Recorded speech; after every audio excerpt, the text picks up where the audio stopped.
Greetings in the wonderful name of Jesus Christ. This is Pastor ETCBS speaking, born again child of God. Thank the Lord for this day, this night. I'm gonna do a quick live here.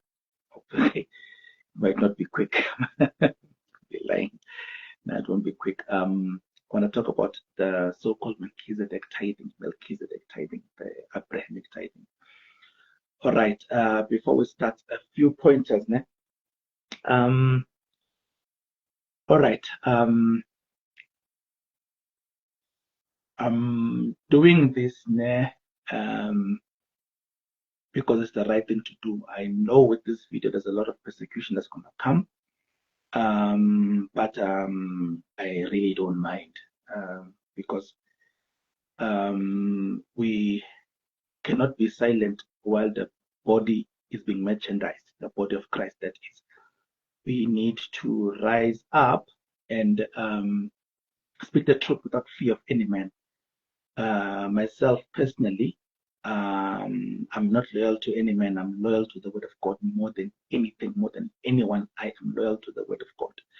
So, regarding this topic, since I've been born again, until about 3 years ago, I have abided to the teaching of tithing, Mosaic tithing, and later on Melchizedek tithing, so-called.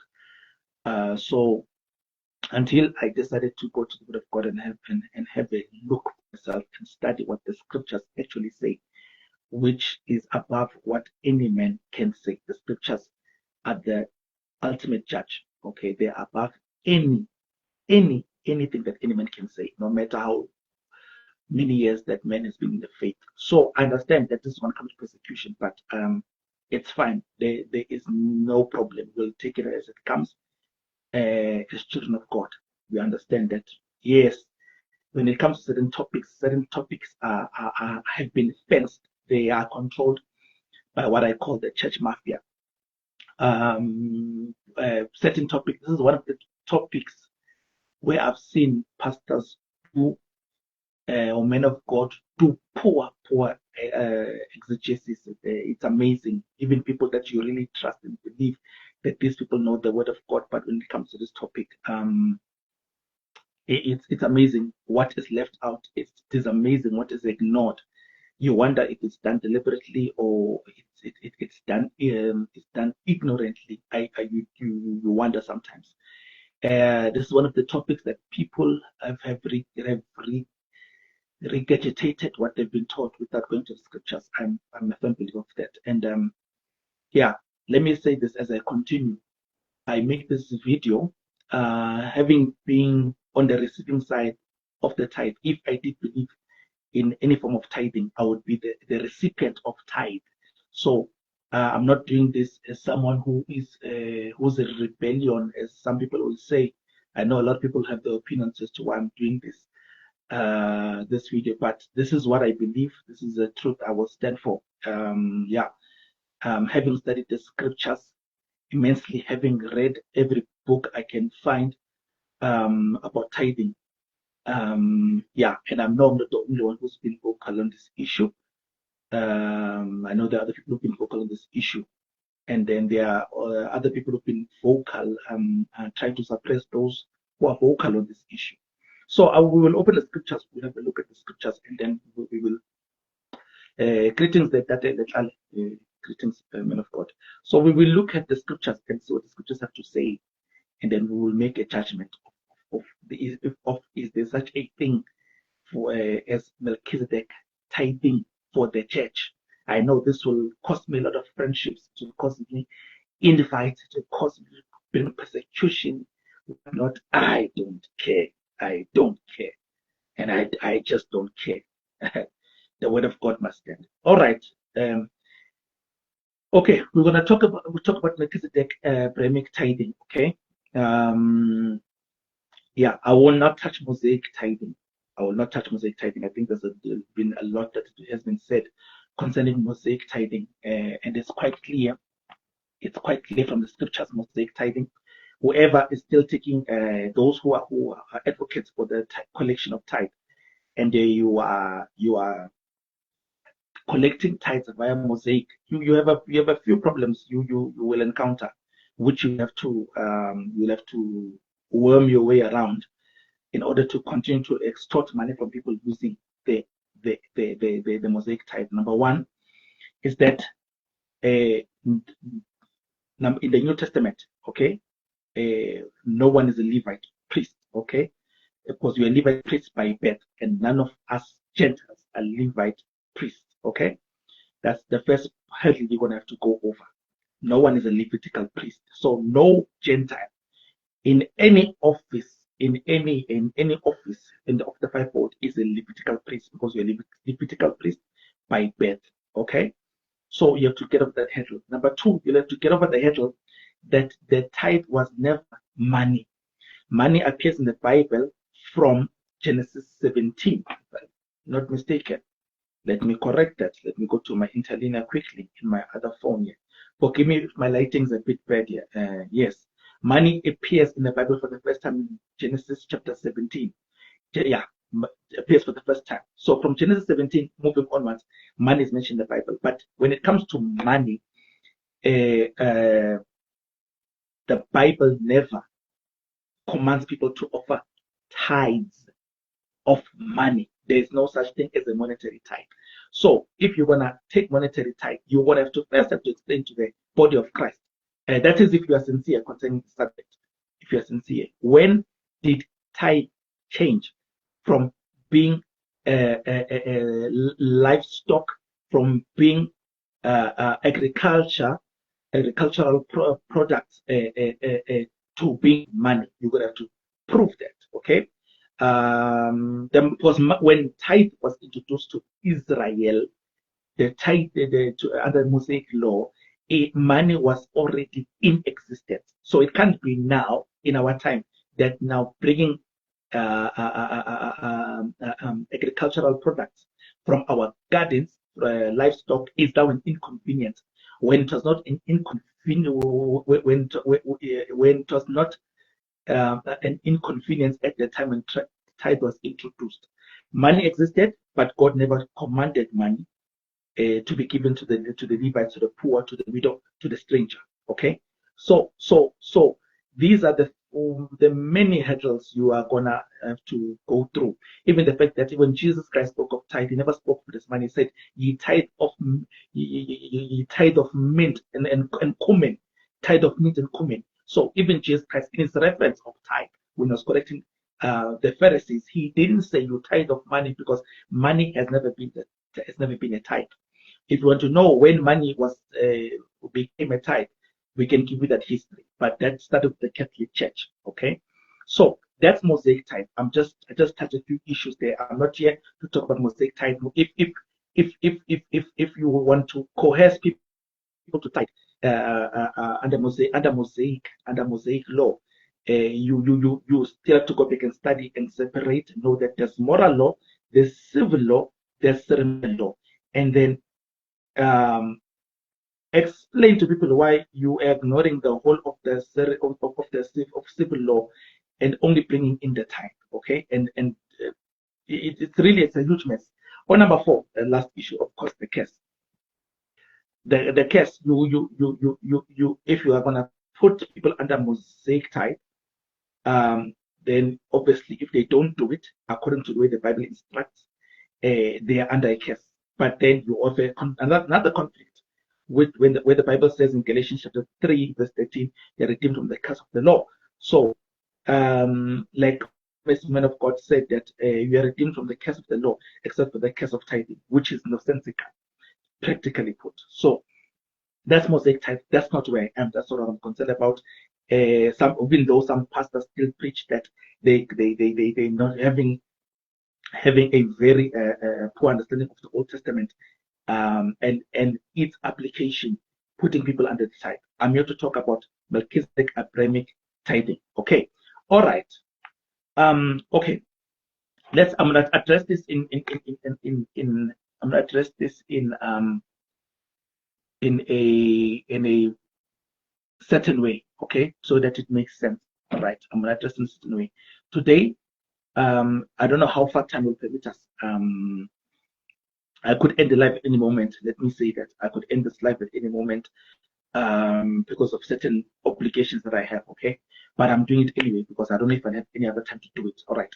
We're going to talk firstly, our approach is going to be firstly, we're going to talk about, when you talk about Melchizedek tithing, we're going to look at it on the Abrahamic side. We're going to look at Abraham only.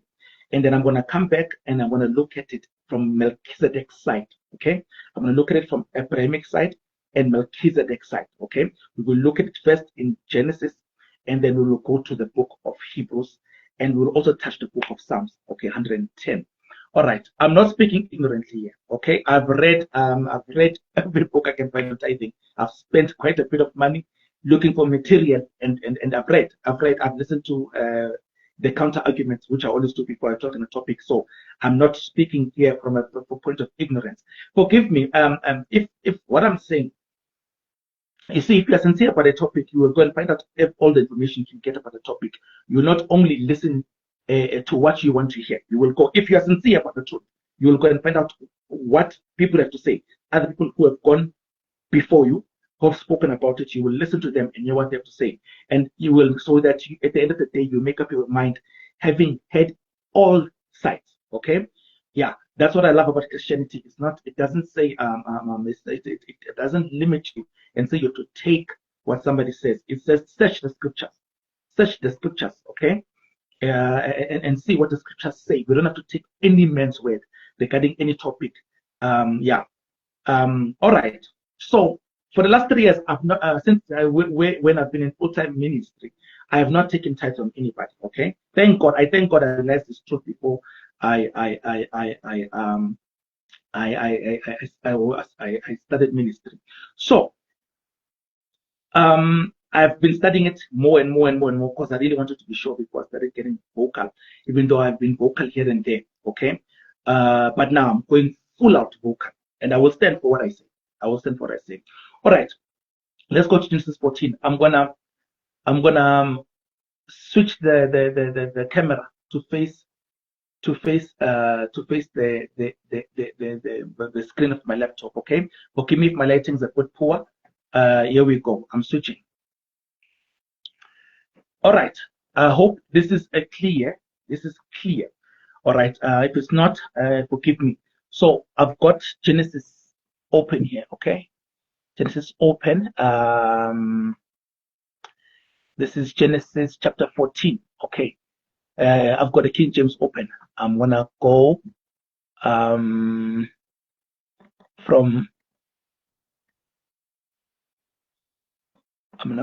verse.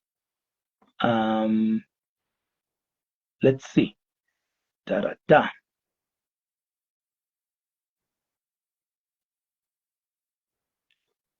Okay, let's go from verse. Let's go from verse 1. It's fine. We'll take it from verse 1. No problem. It goes as following. Okay, and it came to pass in the days of Amraphel, king of Shinar, Arioch, king of Elhazar, Chedorlaomer, king of Elam, and Tidal, kings of nations. Verse 2, that these made war with Bera, king of Sodom, okay, with Besha, king of Gomorrah, Shinab, king of Admah, and Shemeber, king of Zeboim, and the king of Bela, which is Zoar. Okay, verse 3, all these were joined together in the valley of Siddim, which is a salt sea. So far, greetings there, brother Paul. I see you there. Welcome, my brother. Thanks for joining us. You're welcome to tag other people, guys, on this video. If you can tag other people, that would be lovely. So all these, okay. So so you these are names of kings of certain places that are counted, okay, that were together. All right. Okay, I'm reading verse 4. 12 years they served Chedorlaomer, and the 13th year they rebelled. Okay, verse 5. And in the 14th year came Chedorlaomer and the kings that were with him, and smote the Rephaims in Ashtaroth Canaan. So Rephaims there, okay, connected to the Nephilim. All right, and the Zuzims also connected to the Nephilim. Okay, we are not talking about that today. So it's Rephaims, Zuzims, and Emims. Moving on, verse 6. And the Horites in their mounts, say unto El Paran, which is by the wilderness, verse 7. And they returned and came to En Mishpat, which is Kadesh, and smote all the country of the Amalekites and also the Amorites that dwelt in Hazezon Tamar. All right, verse 8. And they went out the king of Sodom, okay, and king of Gomorrah, and the king of Admah, and the king of Zeboim, and the king of Bela, the same as Zoar. And they joined battle with them in the valley of Siddim, verse 9, in which Chedorlaomer, the king of Elam, with tidal kings of nations, and Amraphel, king of Shinar, and Arioch, king of Elasah, 4 kings with 5. Verse 10, and the vale of Siddim was full, okay, and the vale of Siddim was full of slimpites, and the king of Sodom and Gomorrah fled and fell there, and they that remained fled to the mountain. And they took all the goods of Sodom and Gomorrah and all their victuals and went their way. So they took all the goods of Sodom and Gomorrah and all their victuals and went their way. And they took Lot, Abram's brother's son, who dealt in Sodom, and his goods, and departed. Okay, let's stop here for a while. Let's explain. So we have a situation here where there's a certain war that involved the city of Sodom and Gomorrah, where Lot, Abraham's nephew, happened to be living. Okay, and the city of Sodom and Gomorrah were defeated. They were captured. Okay, and so the kings that attacked Sodom and Gomorrah, they then took what we call spoil, okay, whereby when you conquer people, you take the people and you take all the valuable goods of those people as your own, okay, what we call spoil, what we call booty, okay, that's another name that they use. All right, so so Lot is part of the people that have now been captured, okay, during this war, right? So verse 12 again, and they took Lot, Abram's brother's son, who dealt in Sodom, his goods, and departed. Verse 13, and there came one that had escaped and told Abram the Hebrew, for he dwelt in the plain of Mamre, the Amorite, brother of Eshcol and brother of Aner, and they were a confederate with Abraham. All right, okay. Okay, verse 14, and when Abram heard that his brother was taken captive, that's his nephew Lot, he armed his trained servants. So Abraham had trained servants, okay, 318, I believe. Yeah, born in his own house. So all of the servants are born in his own house, 318, and pursued them unto Dan. So Abraham has just heard that his nephew Lot has been captured, okay, he's a captive now. So he goes on a mission rescue to bring back Lot, okay. So we are reading now, okay. So Abraham is living with his 318 servants, okay, and he's going to Dan. He's going to pursue, primarily he's going to pursue who? Lot, okay. Obviously Lot's family is or Lot's family also. I think that's implied within the text. He's not going to get Lot and leave his wife and his children. It's implied within the text. All right, verse 15. Okay, and he divided himself against them, and he and his servants by night, and smote them and pursued them unto Hobah, which is on the left hand of Damascus. So now we've been told how, we've been giving in one verse a summary of how this pursuit of Abram went. Okay, how did it go? He pursued the enemy, and he had a military strategy, and he conquered. All right. Okay, now mind you, as he's leaving now, he's going to war. Abram is going to war. He's only taking his servants. He's not taking his wife. We're not being told he's taking any female servants or maid servants. He's just taking his trained servants, 318 people. So he's going to do something. He's coming back. Okay, so he didn't take everything that he owned with him. Okay, let's keep that in mind. Very important. All right. Okay, verse 16. He brought back all the goods. He brought back all the goods. So if he brought back the goods, that means he conquered that war. If he brought back goods, it means that he was victorious in that war. Because the only way you can get goods, you have to first spoil the enemy. I think there's even a verse there in the book of Matthew. How can you take the enemy's goods except you first spoil the strong man? It has nothing to do with this, but I'm just trying to show you that for him to get the goods, he had to conquer the enemy. You cannot take what belongs to somebody until you first deal with that somebody. Okay. And also brought again his brother Lot. So he got the goods, he also got Lot. Okay. And his goods. So even Lot got his goods back. And women also. So the women were part of the spoil, they were part of the booty. Okay. Of the victories of war. Okay. And the people. So he bought back goods, he bought back Lot, he bought back Lot's goods, he bought back women and other people, according to verse 16. Okay, according to verse 16, I've just highlighted it. There you go. I hope you can see that clearly. All right, we are continuing. Verse 17. Let me just adjust here. All right, and the king of Sodom, verse 17. So now Abraham conquered. Now he's conquered all of these people. He's coming back with his nephew, with his nephew, Lot. Verse 17, and the king of Sodom went out to meet him after his return from the slaughter of Chedorlaomer. So the king of Sodom, so there's a place, a city called Sodom where Lot was living. Now, Sodom was the town that was conquered, okay, during this invasion that took place, and the city of Sodom was conquered. So the king of Sodom was still alive. So now he has heard that his enemies have been conquered, okay, by a certain man called Abram, okay. So now he's heard about this, okay. The king of Sodom went out to meet him after his return from the slaughter of Chedorlaomer, and the kings that were with him. So the king of Sodom was not traveling alone; there were other kings with him at the valley of Shaveh, which is the king's dale. Okay, verse 18. And Melchizedek, king of Salem, brought forth bread and wine, and he was the priest of the Most High God. So before the king of Sodom met Abram, another king called Melchizedek, which was king of Salem, all right, which was king of a place called Salem. Now, Salem, let's explain here. Okay, we'll come back. No. I said I'm dealing with Abraham right now. We'll come back. We'll come back to this. We'll come back to Melchizedek. Probably to be part 2. And Melchizedek, king of Salem, brought forth bread and wine, and he was the priest of the Most High God. Okay, and he blessed him. Who is Melchizedek blessing? Is blessing Abram, blessing Abram, and he said, "Blessed be Abram of the Most High God, possessor of heaven and earth." Okay. And bless the Most High God, which had delivered thine enemies into thine hand, and he gave him tithes of all. He gave him tithes of all.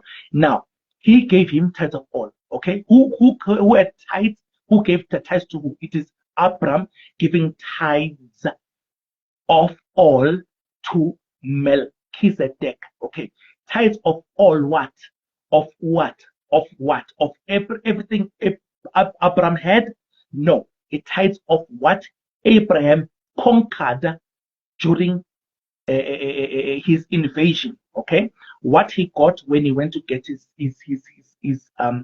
nephew Lot. He's giving tithes of that. Remember, when we started, we said that when he left, he was going to war. He did not take Abram did not take everything that he possessed with him on his way to rescue Lot. He took 318 servants, okay, from his household, and whatever they needed for the journey. He didn't take everything. So when he's giving tithes, he's not giving tithes of everything that he possesses. He's giving tithes of what he conquered, what he received. Okay, he acquired during the war. Okay, to bring the point closer home. Right, Hebrews chapter 7 verse 4. I will bring it here because it's going to appear. It's appearing here in my cross reference. Hebrews, there's it right here. Hebrews 7:4. Now consider how great this man was, unto whom even the patriarch Abram gave the 10th of the spoils. So to give now context to of this all that has been spoken about, he said he gave a 10th of the spoils. Okay, the spoils is what he got at war. Okay, just to emphasize that point, that he didn't give a tithe. Abram didn't give a tithe of everything he owned. He gave a 10th of the spoils of war, being found in Hebrews chapter 7 verse 4. Okay, he gave a 10th of the spoils of war. He gave a tenth of what he acquired, he gained during that mission rescue for Lot. Let that be clear. All right, verse 21. And the king of Sodom said unto Abram, give me the peasants and take the goods to thyself. Okay, so from this now, it's not clear whether between verse 20 and verse 21, Abram is separated with the king Melchizedek. Okay, it is not clear whether they're separated with Melchizedek, the king of Salem, whether he is separated with them. And this now verse 21 is taking place in the absence of the king of Salem, which is Melchizedek. It is not clear, okay, whether Melchizedek received tenth of the spoils, and then gave Abraham, or before that he gave Abraham wine and bread, and then the king of Melchizedek left, and then Abraham later on met with the king of Sodom, where we are now reading in verse 21. It is not clear. The gap between verse 20 and verse 21 is not clear. Okay, let that be understood. All right. So I don't know if this is happening in the presence of Melchizedek or it's happening in his absence. All right. But now we read in verse 21 that the king of Sodom said unto Abram. So now the king of Sodom is now present. Okay. And he said, and the king of Sodom said unto Abram, give me the peasants and take the goods to thyself. Okay. Now let's understand what's happening here. Okay. So now the king of Sodom has finally met Abram. As he's meeting Abram, okay, he lays claim to what he believes belongs to him, okay, because it was his before it was stolen from him in the invasion. So now to the man who acquired this for him, being Abram, okay, Abram was primarily concerned in getting Lot, but there was other things that he ended up getting. Okay, so the king of Sodom said unto Abram, give me the peasants. So he's a king. I mean, you are not a king if you don't have subjects under you. So he says to Abram, okay, give me the peasants. So he says, my people, the people of Sodom, please allow them to return to me. Okay, allow them to return to me and take the goods to thyself. So whatever you acquired there when you defeated those kings, okay, some of those things, yes, belonged to us previously. But you know what? You can keep those goods. You can keep those spoils of the war. You can keep them. But I'm only asking that you allow my people to return to me. Okay? Allow my people to return to me.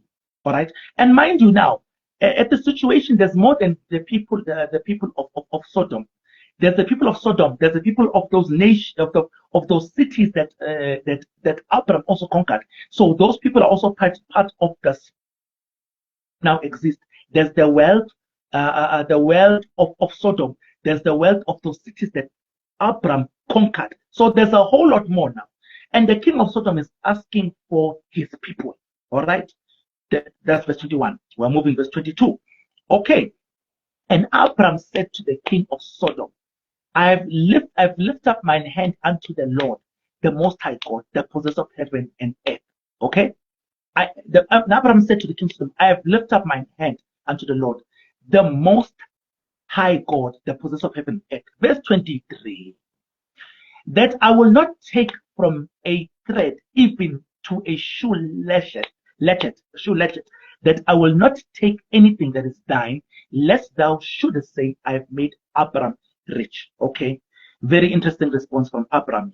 Abram says something interesting. He says, you know, I've lifted hand unto God. It's as if he's making a vow. It's like as if he's swearing. You know, he's making an oath here unto God. I lift up my hand unto God. It's giving an idea of somebody making a vow. You know, that I will not. Verse 23. I will not take from a thread even to a shoe latchet. Said, I will not even take a shoelace from you. In other words, everything, all of the goods that belong to you before you were invaded, I will not touch anything that is yours. You cannot, what is it saying? I'm not only going to give you back your people that you requested, I'm also going to give you back the goods which belonged to you originally.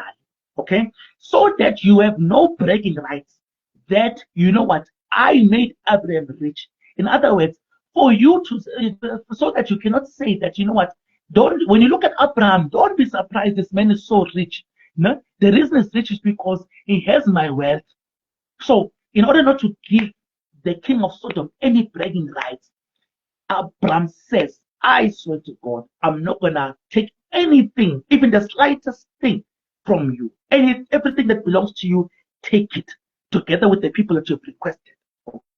Okay?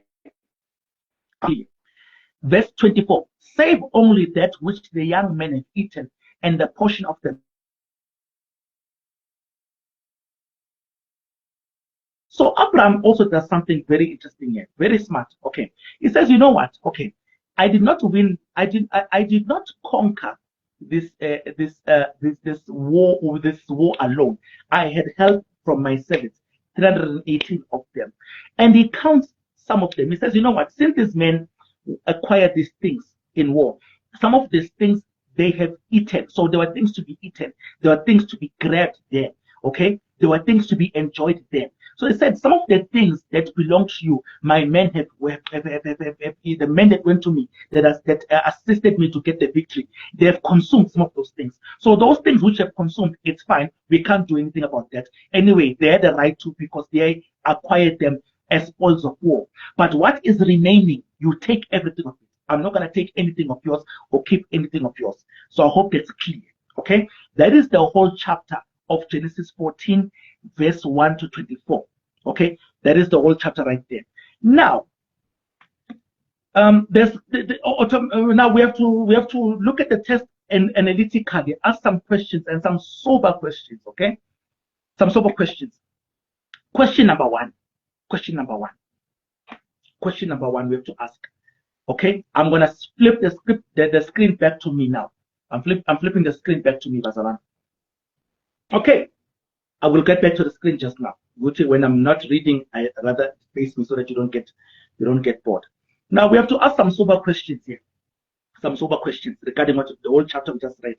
Now, typically, if you have this chapter being taught, the so-called Abrahamic tithing, what you will only hear them referring to verse. Let's see, I want to quote the exact verse here. Bangati, I'm cooking. Don't want to cook here. We'll quote the exact verse. You will only hear of this chapter. You will only hear verse 20. Yeah, I think it's verse 20.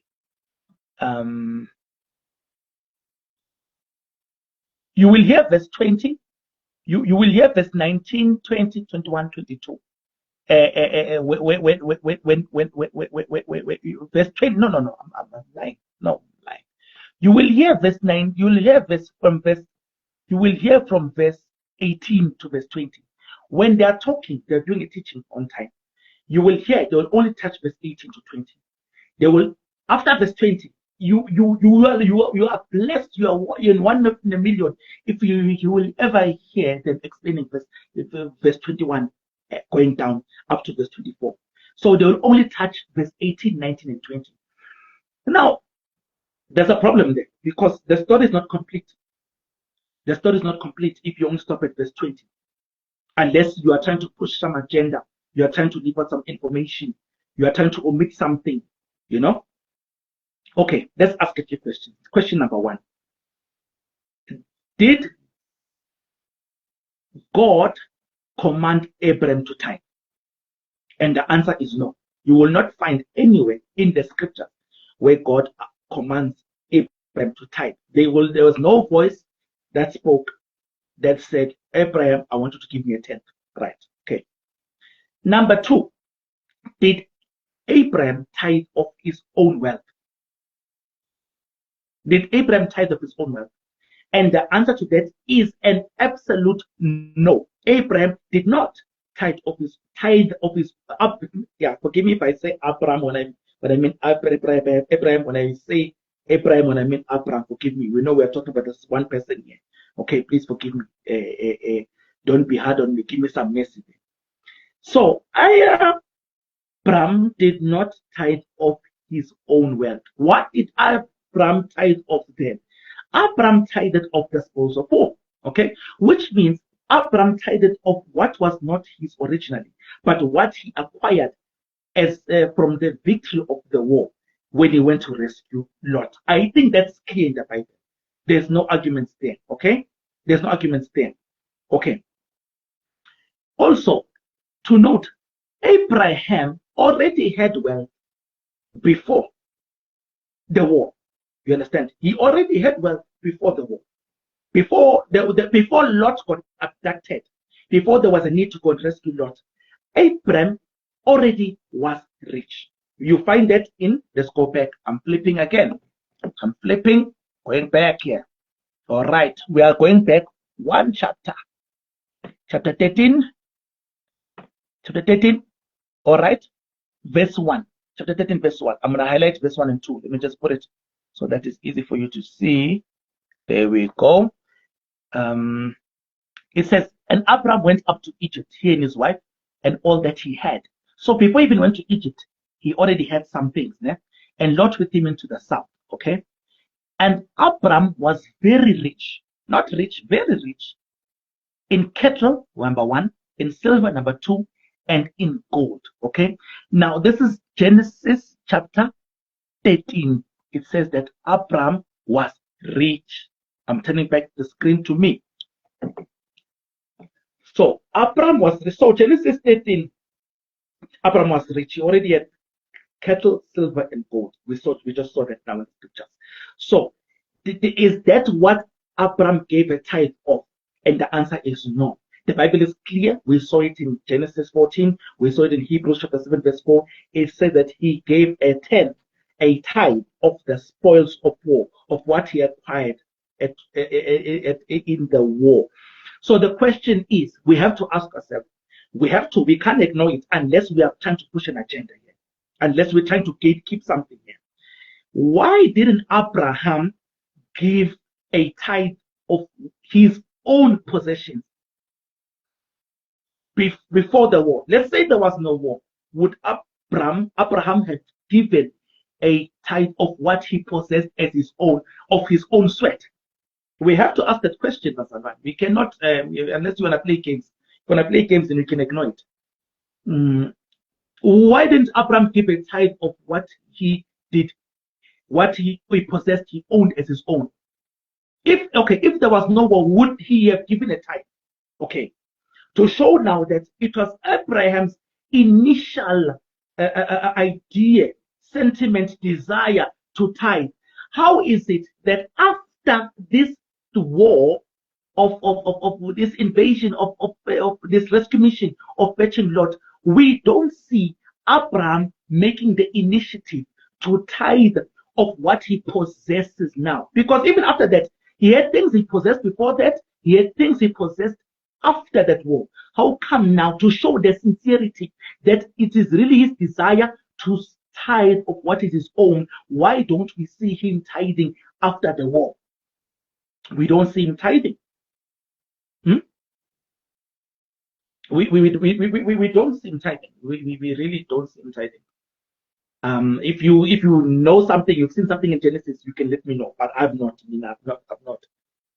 I've not seen anything after Genesis to show that Abraham tithed after Genesis 14, to show that that tithing was a regular thing. That tithing was a principle that he lived by. No war. There's no compulsion here. There's no compulsion. There's no spoils now. Abraham, all the wealth is yours now. You gained some servants from the war. You gave the king of Sodom back his people. You gave him all of his goods. Now, what stayed with you from the things you conquered in the cities? Those kings obviously are either dead or they are too afraid to come back and ask for their things, whatnot. All the remaining booty belongs to you, Abraham. Added to the wealth you already had. Why have you not tithed, Abraham? If you really want to ask the question. Okay. Another question. Did Melchizedek ask for tithe? Did he ask? He did it. Okay. So God didn't command. Melchizedek didn't ask. Okay. Right. Another one question you have to ask. Did Melchizedek depend on the livelihood, on the tithe for his livelihood? Did Melchizedek depend on his living for his livelihood? And the answer is absolutely no. I say that boldly because there is nothing in the scriptures that tell us that Melchizedek was malnourished, he was suffering, he was impoverished, he was lacking, and he needed the tithe of Abraham to survive. In fact, he is called a king. He was called a king. Okay, he is called a king of a certain city called Salem. Okay, he already is coming. He's bearing certain gifts called wine and bread. So we have nothing that gives us there's nothing that even implies in the slightest bit that that Melchizedek was dependent on Abraham's tithe for his livelihood, for his living. Okay, that we have to be clear about. Okay, was Abraham a regular tither? I think we've already addressed that. Okay, before the war, nothing about tithing, him tithing. Okay, after the war, nothing about him tithing. It almost makes me think that if Lot was not abducted, would Abraham have given a tithe now? And if he gave a tithe, would have given a tithe of what? Because in what we read in the scriptures, he's giving a tithe of the spoils, and he only had one encounter with Melchizedek, as far as the scriptures reveal. He only had one encounter. Abraham had one encounter with the king of Salem, Melchizedek. So if this was a once-off encounter, and let's assume Abraham knew, why isn't Abraham going to say, you know what, Melchizedek, I want to tithe to you. I have to tithe everything that I own. Okay? Right now, I own the spoils of war. This is not mine. Eh? Can you just give, I'm going to send my servants back to where I stay. And I'm going to ask them to please bring everything that I own. Bring all the agricultural products from the land. Bring all the livelihood, all the animals, all the cattle, all the sheep, the goats, whatever. I want to also give you a tenth of that. I don't want you to leave. You and I will never meet again. This is my window of opportunity. This is my kairos. Okay, so come, please wait, because can we build a tent here for 2 days? Give my servants time to go and bring that, so that I can give to you a tithe of everything that I own. Anyways, and another question we have to ask, which you will never hear it being addressed if passed by a man of God who's pushing an agenda. Okay, let's assume let's assume for a few minutes. Let's assume for a few minutes that okay, Abraham tithing to Melchizedek was an eternal principle, and that we are all supposed to emulate. Okay, we are all supposed to follow the example of Abraham by giving a tenth of our income, okay, to Melchizedek. Okay, I don't know who Melchizedek is. Forgive me. My example has limitations here. If I'm to stay within the bounds of logic. All right, let's assume out of all the things that Abraham, even this baffles me even today. Out of all the things that Abraham did that was not commanded by God, out of all the things that he did, this is the one thing that we choose to take as an example of out of the things he did. The ones that God commanded him to do, we don't take examples from that. Ne? We don't. But the one thing that God is not telling him to do, that he did for particular reasons, which we'll reveal as we continue. That's the one thing we want to do. Let's assume that we are supposed to follow Abraham's example in tithing to Melchizedek, in what he did there. We are supposed to follow his example 100%. Let's assume, okay? We agree. Tithing is an eternal principle to be followed by every believer. Tithing is a principle of honor to be exemplified by every believer. We agree on that. It must be done by every believer. It must be done. All right, okay. Then we also have to ask the question. If we agree on that, and let's agree. I know. Agree with me. For a few minutes, just agree with me. I know. Then we also have to ask the question, what did Abraham do with the remainder 9, let's say 80%. Why are you saying 80%? Because they remained with 90. No. Remember, the servants, they shout something. The servants, the main servants that accompanied Abraham, they also remember, they consumed something there. Hence, he told the king of Sodom, take whatever's remaining. My men have eaten something, they've enjoyed themselves. Whatever's remaining, you can take that. So I'm just saying, that's why I'm saying 80%, plus minus. Okay, let's plus minus. So what did Abraham do with the other 80%? Okay, what did Abraham do? The Bible reveals he gave it to the. No, I'm wrong. Out of that 80, okay, we don't know out of the total spoil, out of the total booty, how much out of the total booty, 100%, right? 10% gone to Melchizedek. Okay, I think that's clear. Now there's a remaining. Then the men have consumed something. Let's just say after they consumed, there's 80% remaining.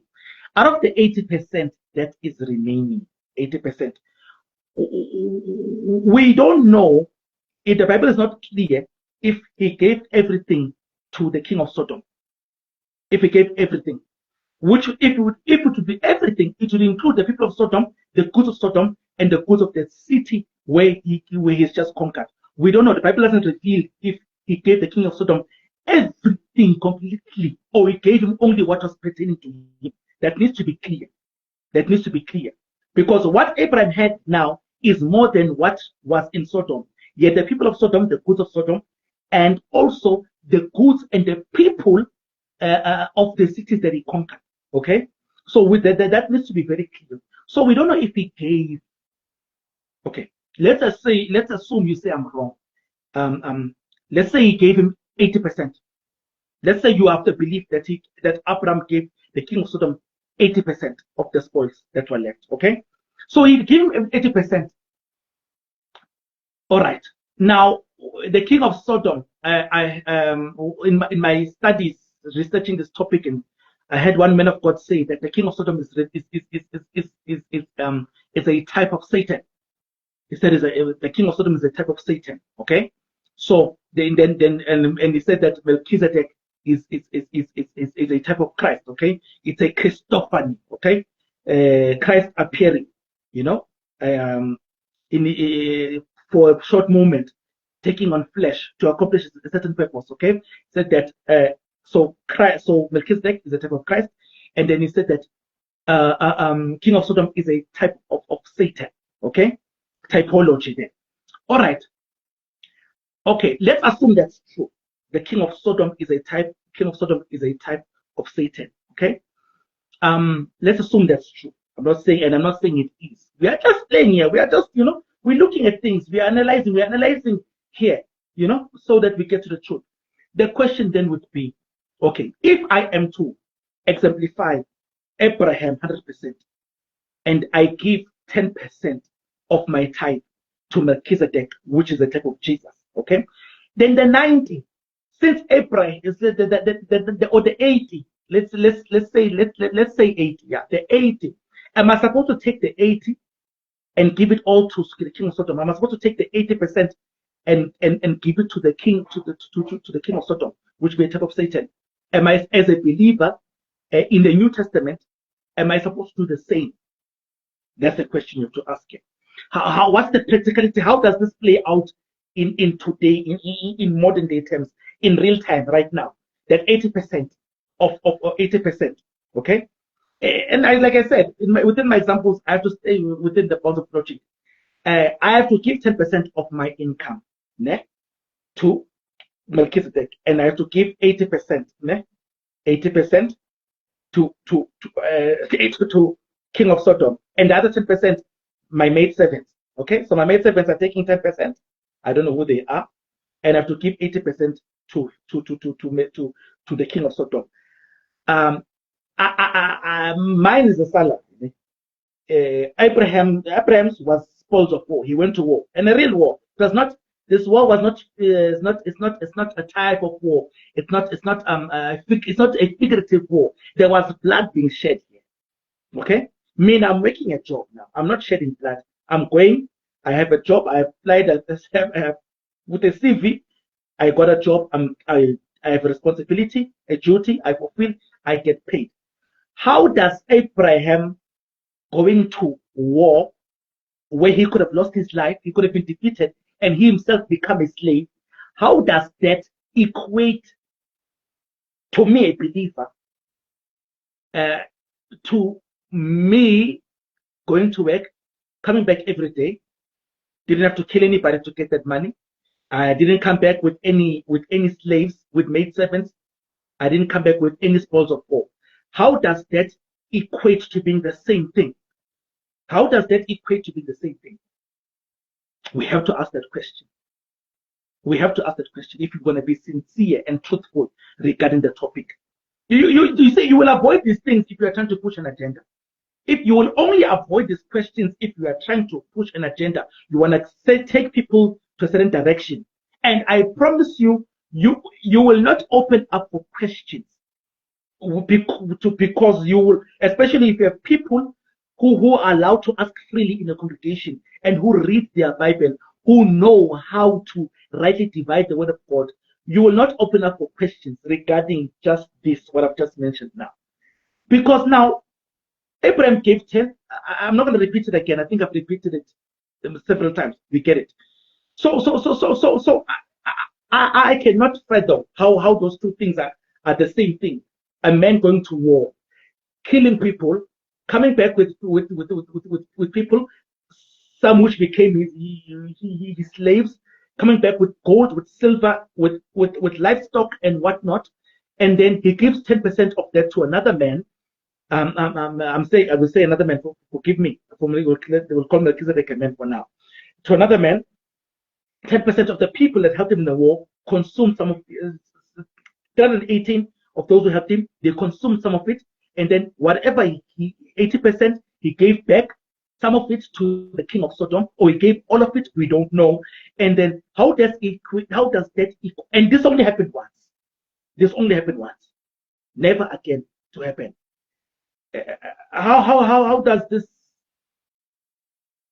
become a principle that believers are supposed to live by on a monthly basis, on a weekly basis for some? How do these things become the same thing? I don't understand the correlation here. I really don't understand it. Maybe someone understands, they can tell me. I really I don't. All right. Would Abraham have tried that Lot was not captured? I think we've addressed it already. What was the benefit from Abraham's tithing? Since God didn't tell him, that's the question we're addressing now. What did Abraham benefit from tithing? Since God didn't give him a command, tithe. If you tithe, I will do this for you. I'm not talking about Mosaic. I told you I'm not doing Mosaic. If Mosaic is still confusing you, then just go and sit under teaching, understand the difference between ceremonial, civil law, and moral law, and understand how to rightly divide those. So I'm not talking about Mosaic law. I'm talking about Abrahamic, Melchizedek tithing. What benefit did Abraham get? What blessing did Abraham get from tithing to Melchizedek?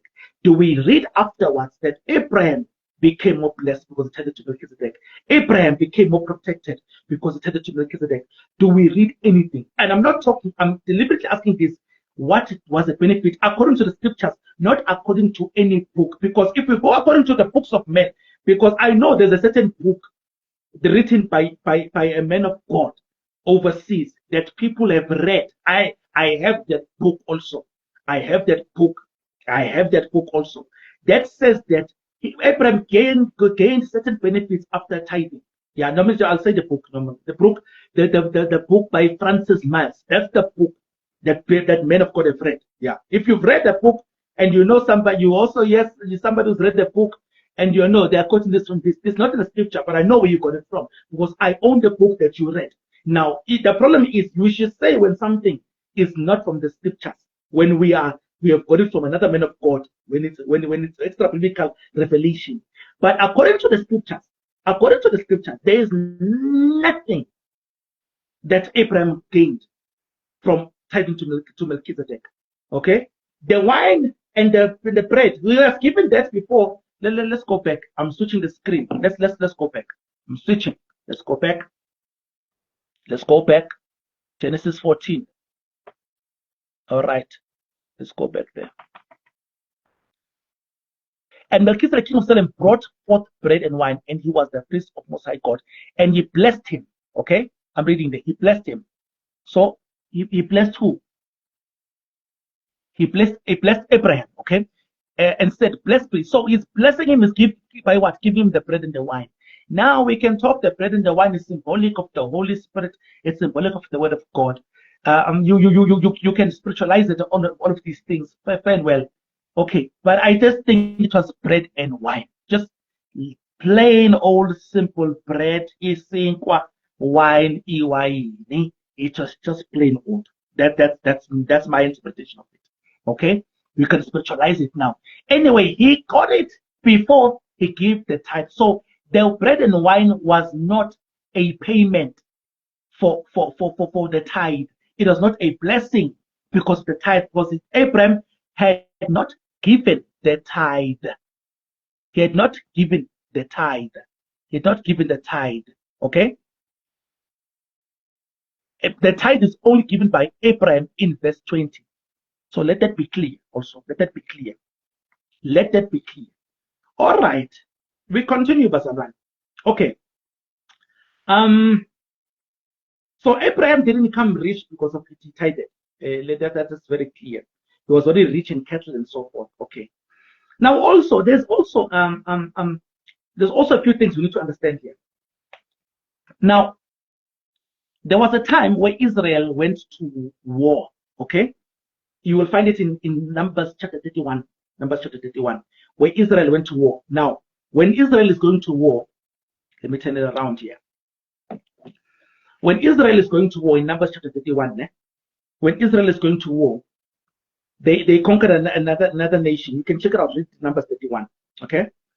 When Israel conquered, they also got spoils again. They got spoils. Okay, a lot of spoils. They got livestock, donkeys, cattle, you name it, goats, silver, gold, whatnot.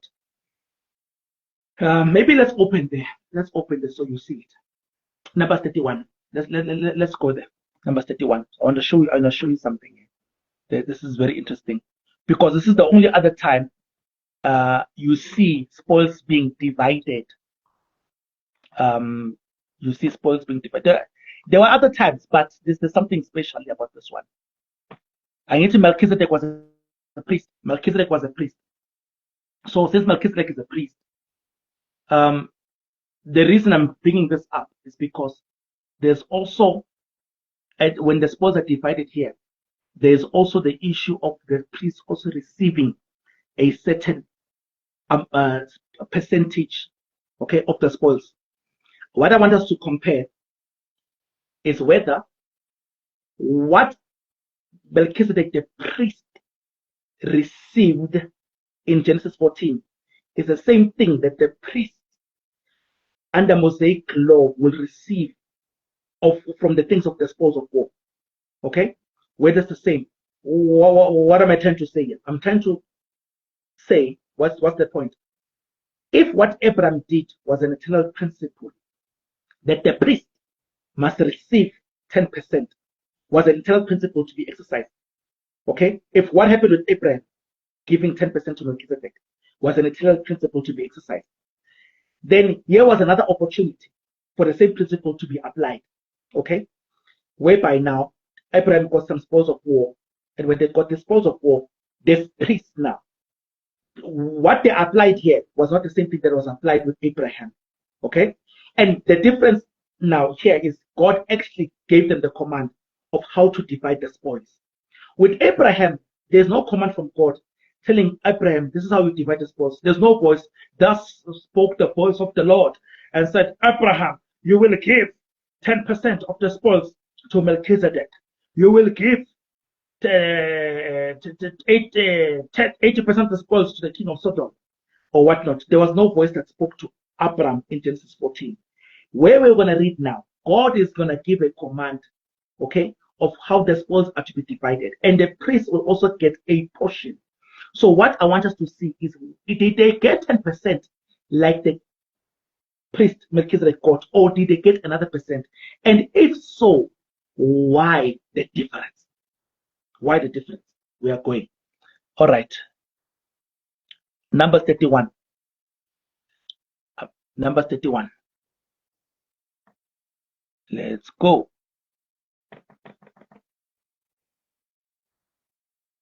All right. Okay. We're reading from verse 7. Okay. Read verse 7. Okay, verse 6. And Moses sent them to war, 1,000 of every tribe. So out of all the 12 tribes, 1,000 each. Ne? Them and Phinehas, the son of Eleazar the priest, to war with the whole instruments and the trumpets to blow in his hand. All right. And they warred against the Midianites as the Lord commanded Moses, and they slew the males, okay? Verse 8, and they slew the kings of Midian beside the rest of them that were slain, namely Eve, Evi, Rechem, and Zur, and Hur, and Reba, 5 kings of Midian. Balaam, also the son of Peor, they slew with the sword. So Balaam died. Balaam, the false prophet, died. He got murdered. All right. And other kings. Verse 9. And the children of Israel took all the women of Midian captives and their little ones. And okay, so they took all the women of Midian captives. The women are spoiled.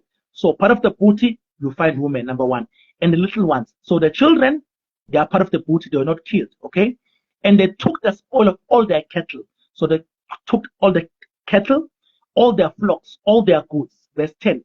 And they burnt all their cities wherein they dwelt, and all their goodly castles with fire. So they took cattle, they took flocks, took women, took children, all their goods, and they burnt the city. All right.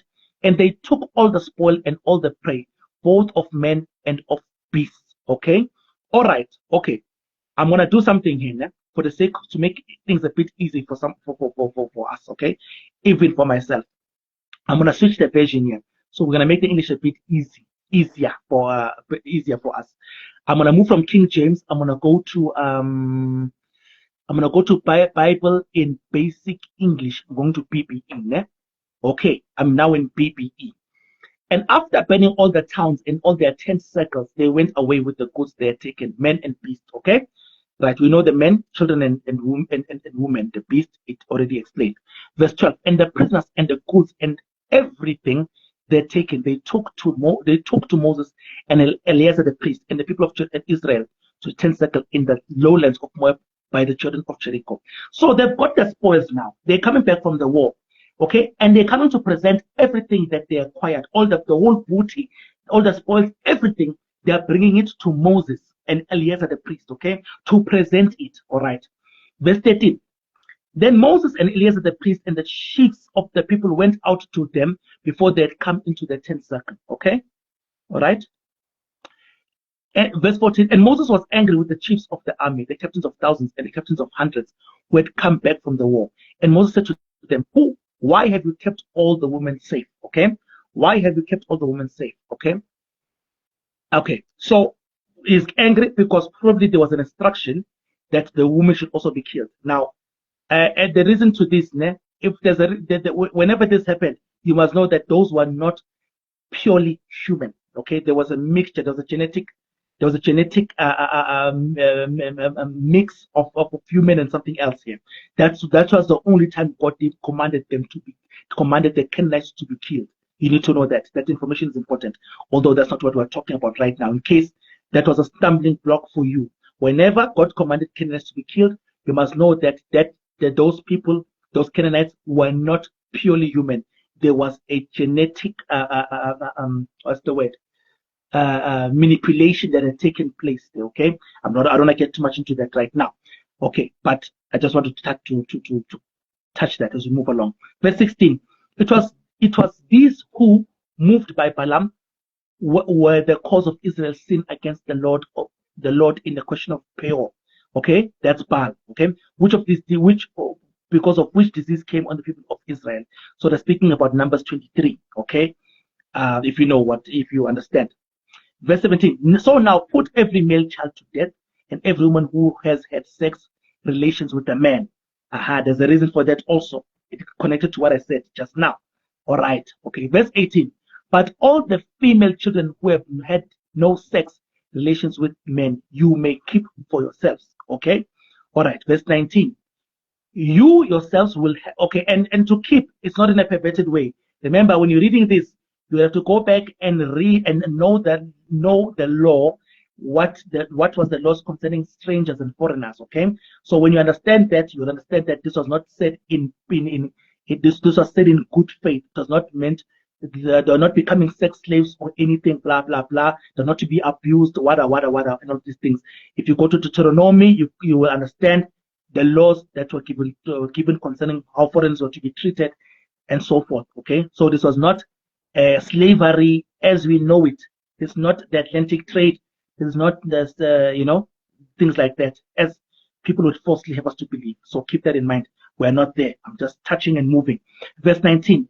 You yourselves will have to keep outside the tent circle for 7 days, and anyone of you who has put any person to death or come near a dead body on the third day, the seventh day, make yourselves and your prisoners clean. So they are to do now, according to the ceremonial laws, a cleansing ritual, okay, because of death and all of these things, touching a dead body, becoming unclean, blah blah blah blah blah. Okay, we're gonna jump here because I see there's a lot of things here. Okay, we're going to jump into verse 26. Okay, verse 26. Get an account of everything which was taken in the war of men and beasts, you and Eleazar the priest and the heads of families and of people, and let division be made of it into 2 parts, one for the men of war who went out to fight, and one for the people. So the spoils are being divided into 2 here. The spoils for the people who went to war to fight, and rightfully so. Whoever was fighting deserves more. Okay, so there were spoils for those men who went to fight, and for the people who remained behind. Okay, right. Verse 28. We are moving, and okay, let me just. Verse 28. Okay, Numbers 31, verse 28. And from the men of war who went out, let there be offered to the Lord one of every 500 from the peasants, and from the oxen and asses and sheep. Okay, one of every 500. Now there's some mess involved here.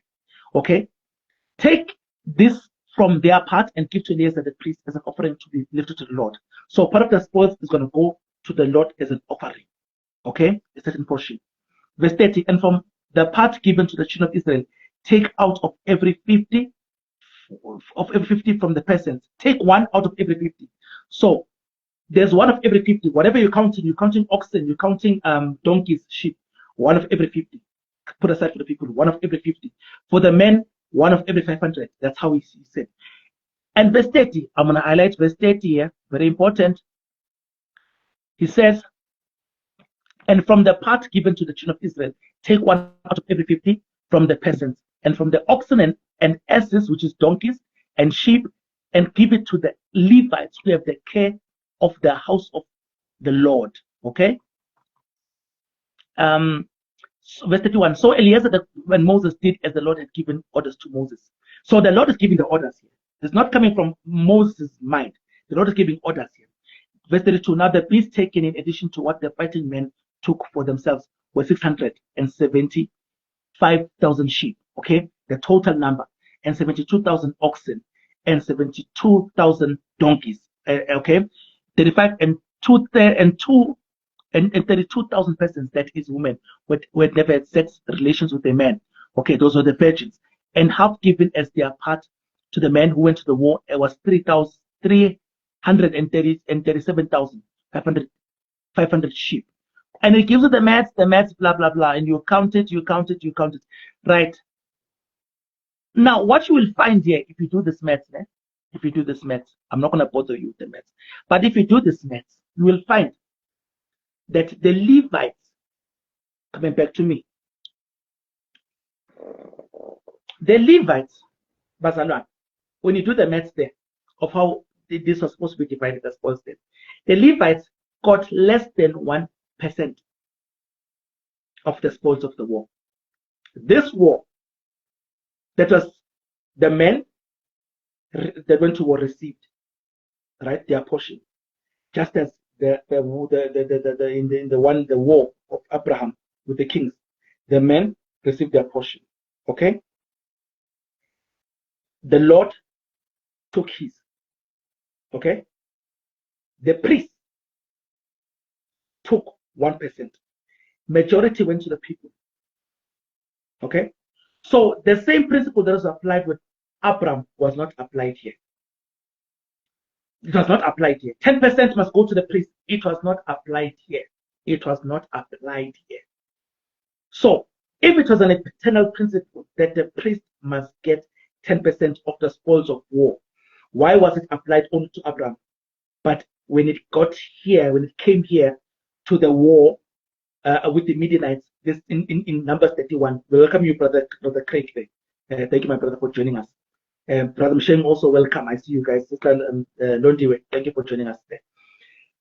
Why was it not applied here? These priests got 1%, that one got 10%, that one got 10%. Why the difference? Is it because that priest in Genesis 14 is more superior, is more special? Is that the reason? And some people would practically say yes without thinking twice. And that's not the reason. Okay? If you study this, you will come to realize there's something called, what Abraham did, remember, it was not a command from God. He did it once and never again. Didn't do it before the Genesis 14, didn't do it after Genesis 14. When you study this, you will come to find that there is something called the Babylonian tithe or the Chaldean tithe that was also practiced during that time. Okay? And this, when you study this tithe, you will come to realize that what Abraham did was more in keeping with the Babylonian tithe rather than tithing as an act of honor unto God, or instructed by God, or inspired by God. It was not that. It was not that. You went to war. You come back with spoils of war. You come back from spoils of war. You are approached by a king called Melchizedek, and you give him 10. You give him a tenth of the spoils of war without him asking. It's as if what Abraham did there, he did it with a certain knowledge that I have to give this king Melchizedek, who's a king of Salem, a tenth. Okay, and the reason behind that is because during this time that Abraham is living in, there is something called the Babylonian tithe or the Chaldean tithe, which when a man conquered in a particular territory, okay, 10% of it was supposed to be given away. Okay, there's something, you can research this, you will find this. There's a Babylonian tithe, and you will find that this tithe is actually more in keeping, more in agreement, very similar, almost identical to what Abraham did here. And that's clear, because you will never, Abraham is tithing of spoils of war, not of his own. Spoils of war. Why war? Okay, when you have conquered in a war, who must you honor from the things that you've acquired in a war? Who must you honor? Melchizedek didn't ask. Abraham just gave it to him. Melchizedek didn't question, why are you giving it to me? You know, even the way the king of Sodom approached Abraham, the king of Sodom knew that everything that Abraham had gotten in that war belonged to Abraham. Hence the request. Go back and read it there in verse 23, 22, 24. It's the way the king of Sodom is speaking. It's as if he has a knowledge, a working knowledge, that you know what Abraham has totally belongs to him. The people of Sodom, the goods that were taken from Sodom and the people of the cities that Abraham conquered and the goods. It now belongs to Abraham because he has earned it by conquering. And he says to him, please give me back my people. Abraham had the right to keep the people of Sodom to himself. He had a right to keep the goods of Sodom to himself. But the king humbles himself. He says, please give me back my people. You can keep the goods. Because there was a working knowledge that there were rules of war. Okay? There were rules of war that governed what people did with what they acquired from war. Okay? There were rules of war. And one of the rules was you kept the spoils for yourself and you gave a certain portion as honor to a certain king, probably the greatest king within that territory. You know, we saw that there was like 4 or 5 kings there where we read. But Abraham gives the king of Salem. Okay? So it's because Abraham was being obedient to the Babylonian or the Chaldean tithe. Okay, you can research the Babylonian tithe, you can research the Chaldean tithe. You will find this information. Okay, so guys, for me, okay, we've just looked at Abraham. Yeah, we did not touch Melchizedek. We will touch Melchizedek in part 2. But for me, it is absolutely clear. I have not read anything from what Abraham did. I've not gotten anything that compels me, that convinces me that I can teach in this present age, in the church age, after the cross, after the resurrection of Jesus Christ. There's nothing that I have read. There's nothing that I have read that compels me that I should teach people that they should tithe as Abraham did. There's nothing that I have seen. There's nothing.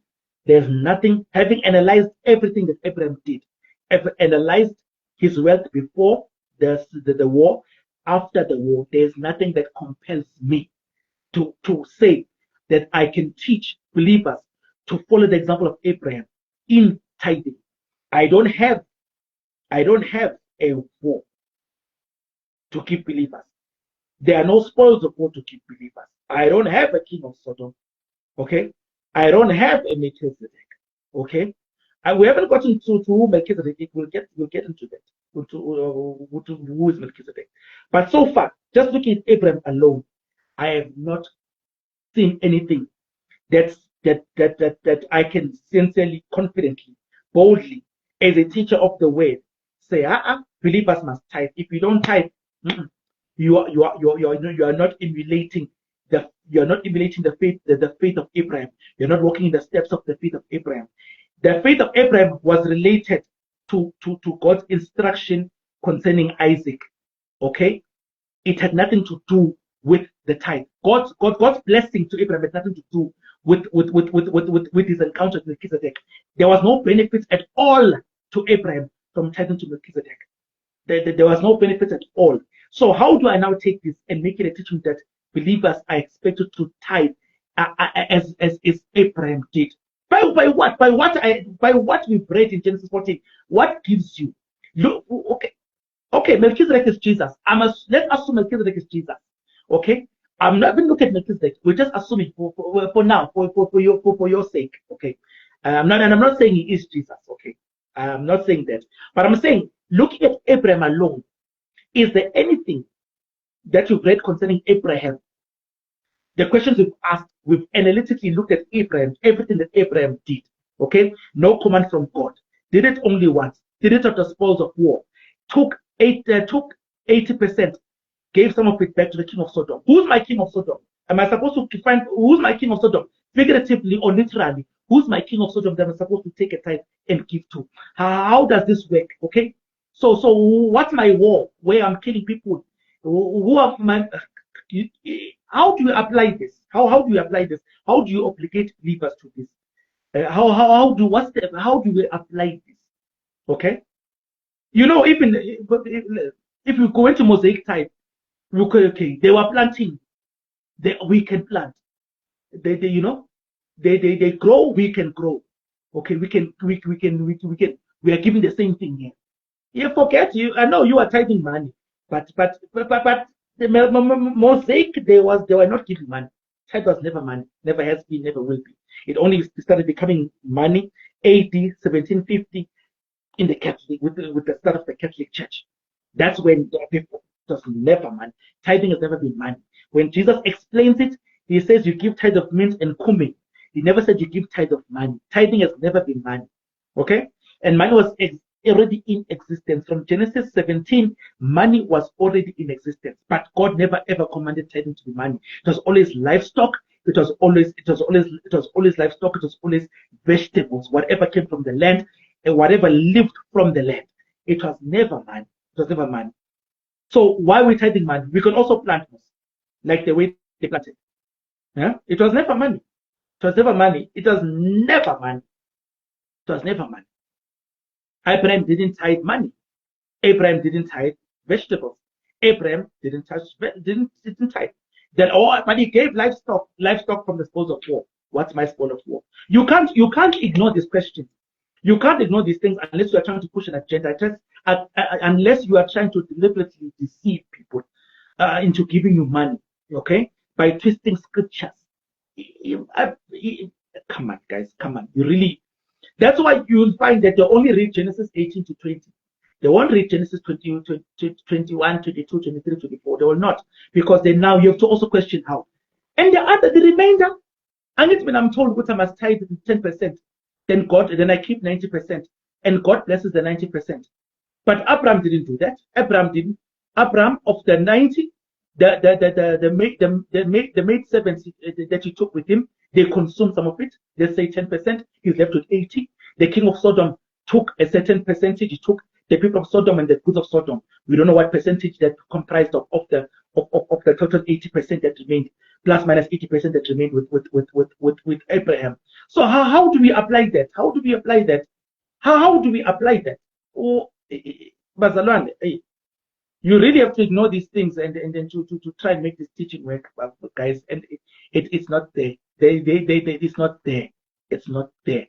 Okay, if God wanted to be this with eternal principle, oh Lord, He would have told the Israelites, you're tithing, but follow the example of Abraham and so forth.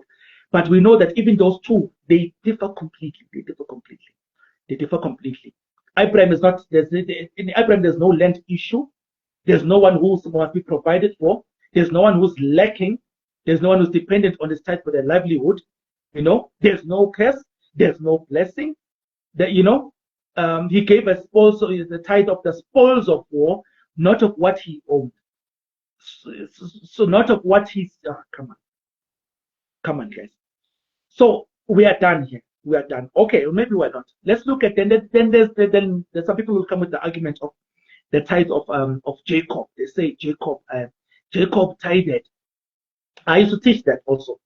Jacob tithed. Therefore, if he tithed, then he must have learned it from his father Abraham. I used to tell people, when I used to subscribe to this doctrine, I used to teach that. I used to teach that also. But then why didn't Isaac tithe?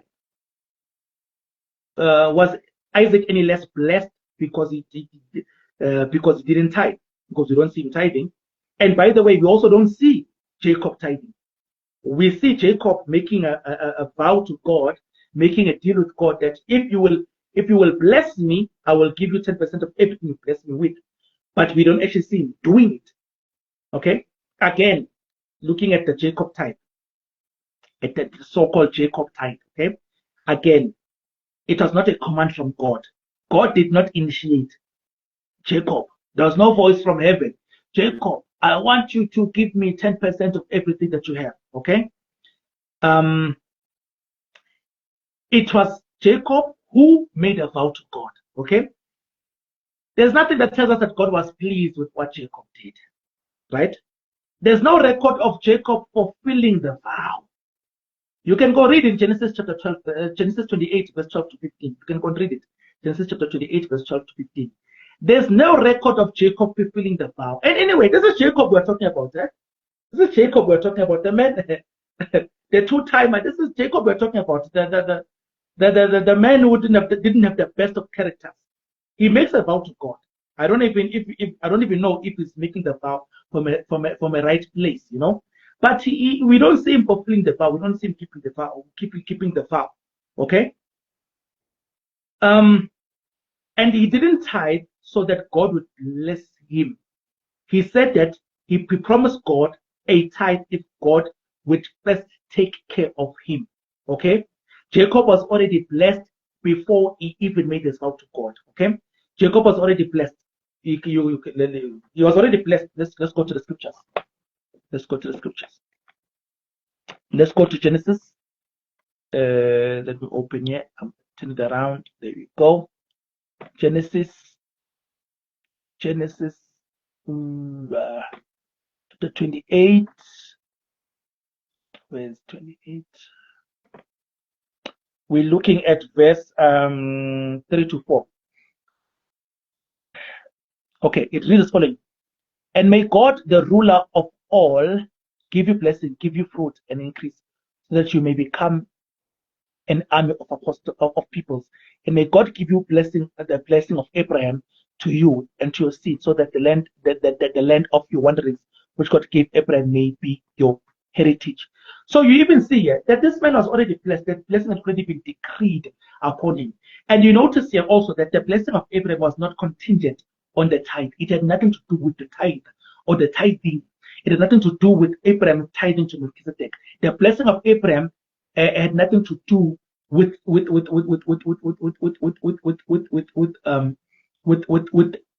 vow that Jacob made to God.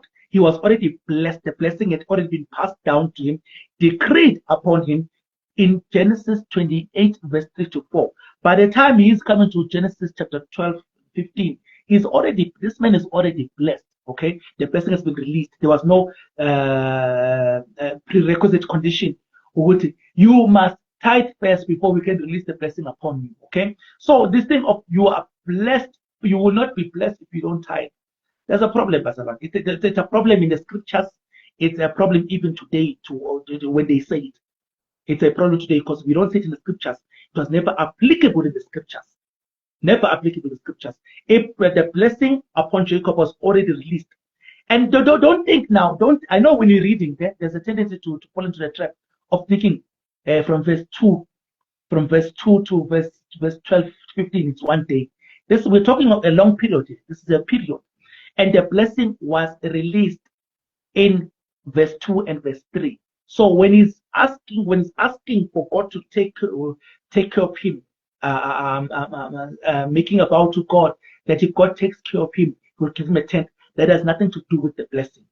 It has nothing to do with the Abrahamic blessing that was over his life. That is clear cut.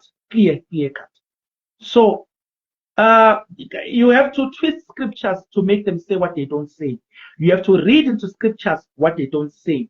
You have to be told how to interpret it by someone who doesn't want you to say what the scriptures say, who wants you to walk away with the understanding that you are that the Abrahamic tithe is something that the church should practice. Looking at it from the Abrahamic side of things, not having looked at Melchizedek, there is absolutely no reason at all to say, looking what Abraham did, that it means that believers should tithe. We've scrutinized the scriptures. We took it from verse 1 to verse 24. We looked at Genesis 13. There's nothing that Abraham did that gives us the idea that this is something that believers are expected to do. Because the practical application of it, if we're to do it exactly as Abraham did it, it is not practical. And that is the honest truth, if you want the truth. I'm a pastor, I am a teacher. I'm the one who will benefit. If people were tithing, I will be the receiving end of the tithe. I will be the receiving end of the tithe. But we cannot extort the people of God. We cannot manipulate and merchandise the people of God by falsely applying scriptures, by giving people doctrines of men, because we will benefit from it, Basalwan. So I'm sorry. For me, and this is my conviction having studied the scriptures, I will stand for it. Hate me, love me, persecute me, disown me, I don't care. It's just the truth. It is just the honest truth. It is what it is. Okay? So this is part 1. This is part 1. All right. Okay, part 2, we will deal with Melchizedek. Okay, we'll deal with Melchizedek. I know that's the one people are waiting for, and it's Melchizedek is actually quite straightforward. If you study the scriptures, it's actually quite straightforward. Yeah. So I'm gonna end this live. This is part 1. Please share. Share. Yeah.